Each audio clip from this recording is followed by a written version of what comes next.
One. Hi, I'm Kevin Mack from Krav Maga Nation based in Philadelphia. We have schools in Center City, Philadelphia, and out in Bucks County, 10 minutes outside of the city.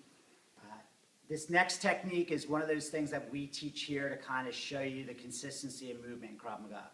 The first thing is going to be your basic wrist releases that you see in yellow belt and orange belt in some curriculums. That's a soft technique, it's a release.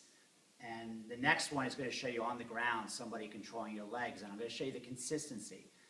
Some other instructors may have different variations for this type of technique.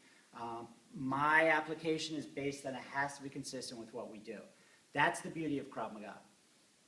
Every technique we do may not be the best technique in the world. I kind of think some things are, but people ask me, what about this knife defense from Kali, or what about this gun defense? Our technique, that might not be the best technique that we do, but it's the best technique for us. Meaning it fits the principles of Krav Maga, it's easy to learn, it's something that works for a bigger guy and a smaller guy, it doesn't require strength or attributes, and it ties in with other techniques. Because in Krav Maga, instead of having 500 solutions to 500 problems, we have 50 solutions to 500 problems. So that if you do one thing one way, it'll apply to a variety of other different situations. So your basic wrist release in Krav Maga, we have several positions. The first one is same side to same side. The other one is cross side. So he's grabbing me here and this hand's free. Then we have two hands on one. This is what I teach in yellow belt. Those are the only 3 wrist releases I do. Then other than that, you have 2 hands high, then you have 2 hands low. They're a little bit more, not really advanced, but they're just less common attacks. But right now, somebody grabs you here, somebody grabs you here, somebody grabs you with 2 hands. He could also be turned around, and I could be grabbing him here, pulling him in. And if you know the basic principles, you can figure out solutions based on what we do for just this basic reference point. Just like gun, we have like 5 or 6 reference points, but there's thousands of different situations you could be in. But as long as you know the principles and the techniques, you can figure out solutions. So right now, Erik's grabbing me same side, same side. The rule of thumb is the fact that wherever his grip is, and I can come in here so you can see, the weakest part of his grip is where the thumb and the forefinger meet. It's this gap here. Some people are strong, bigger hands can reach around, but this is his weakest part of his grip. My thumb is where I get the power. We always try to aim the thumb to wherever the gap is.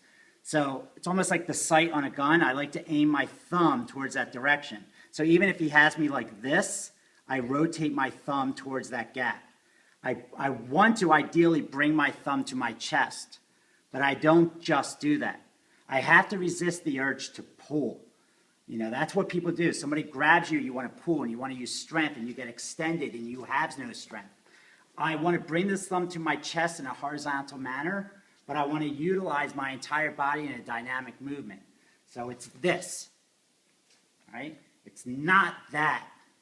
My posture does not stay the same while I'm pulling. I am driving inwards. We like to say, bring my elbow to his elbow. But sometimes with beginner students, if you're an instructor, you'll find people starting to hit people with their elbow.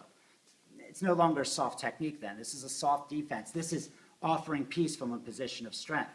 This guy's grabbed me. He's made that initial connection we like to talk about, but I don't feel he's a threat. If he's a threat, I'm going to hit him. His hand's occupied. I am not going to try to do a fancy wrist release elbow strike. I'm just going to hit him with the hand I have free. So it's a soft technique, so I don't want to hit him, but I have to make this dynamic. So I'm bringing my entire body behind my arm. I'm exaggerating it a little bit, but I want my head over this. So my entire weight of my body is being yanked out of this little tiny grip. All right? So this little tiny grip is not just the strength of the arm being yanked out, it's the whole body behind it. Now, I haven't turned around. Now it's the opposite side.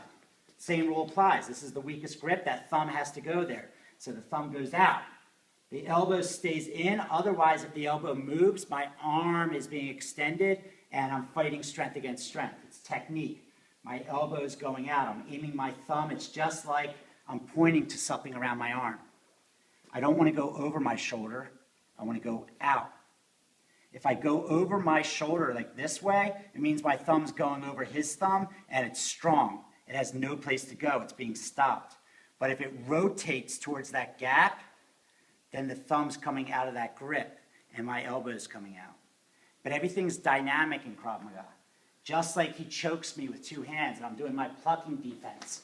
It is not this. I'm not peeling his hands off. I am plucking. It's dynamic. It's one movement. Make it fist. Erik can resist me here with all my weight. Okay, resist me. Resist me. All right? But if I just do this, resist me. Resist me. That dynamic movement is what's going to let it go. So if he's grabbing here and I try to do this, try to pull away, I'm not going to get it. But if I just do this. So as that arm comes out, the whole body kind of comes behind it. I'm using a whiplash motion, so all my weight is pulling the wrist release out. So make sure, no matter where the arm is going, the thumb is pointing in that direction, in the gap. It's like the magic rings the magician does. He covers up the little gap, and the only way he can get the rings separated is to find that weak point. And this is the weak point. And I have to use the weight of my entire body to get past that. When it's 2-on-1, it's the exact same thing. But I need a power assist. Because he has the strength of 2 arms, and I have the strength of 1 arm. So I am making a fist, I am reaching my hand over, and then I'm doing the disarm.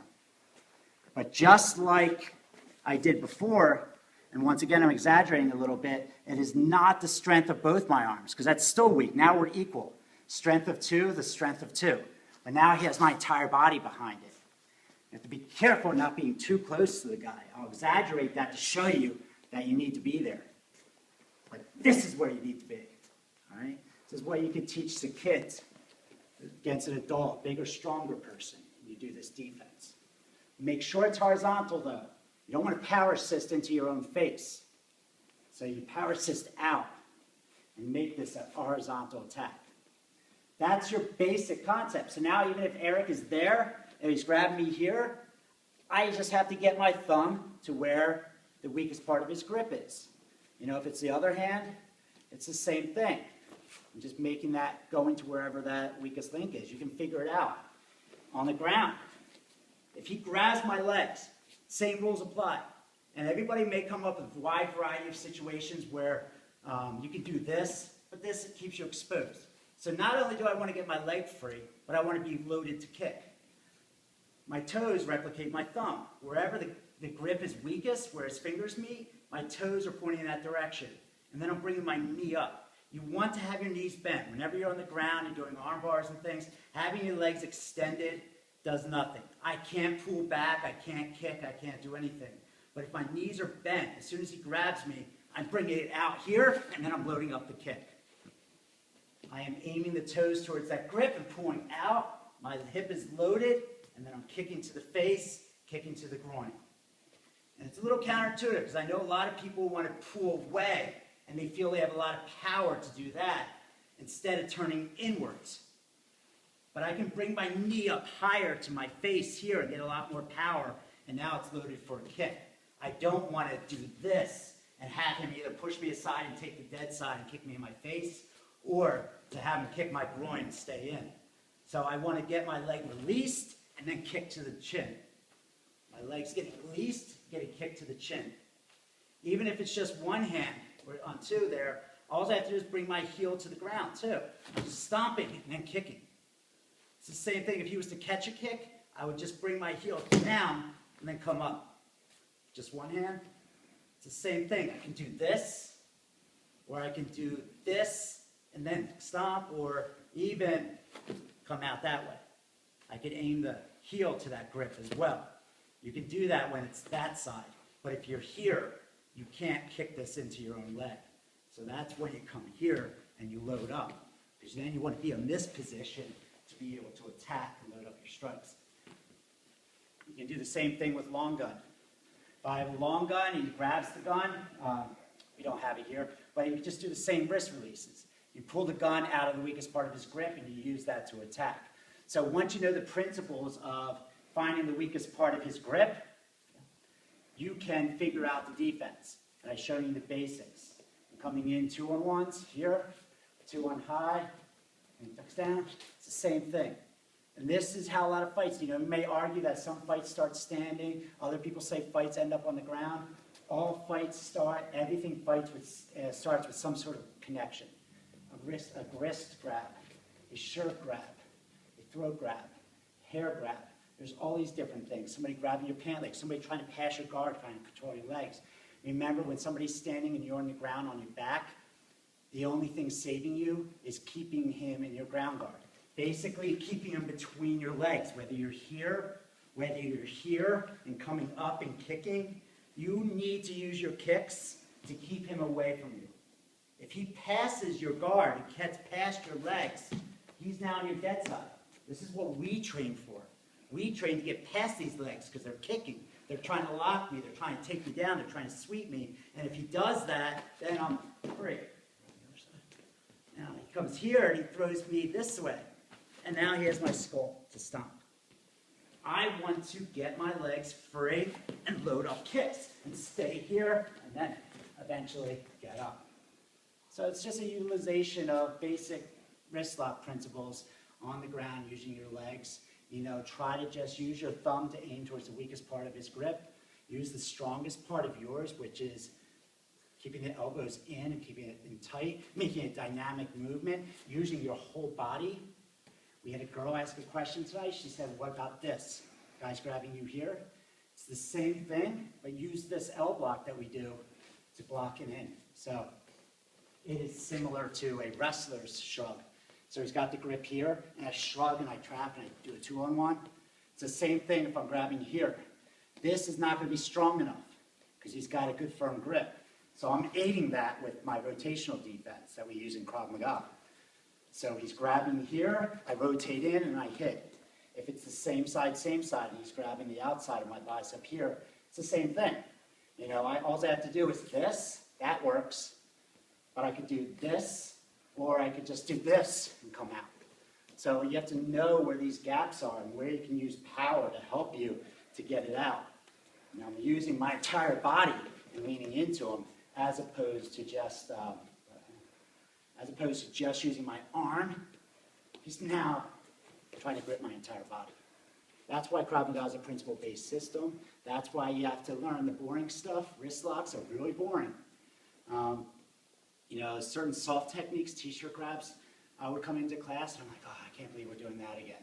Those are fundamental techniques that show you principles and they might save you. This is probably way more likely to happen than somebody holding a knife to your throat like this in your life at some point. Don't let people control you. It's not always rude to not shake somebody's hand. If you're a dark alley, a guy comes up, shakes your hand, don't give him that handle. Don't give him the grab, don't give him the wrist, don't give him the tricep. Don't give him any grips. Fight out of it, be dynamic, use the weakest part of his grip, be strong, be smart in Krav Maga. Thanks, that's it.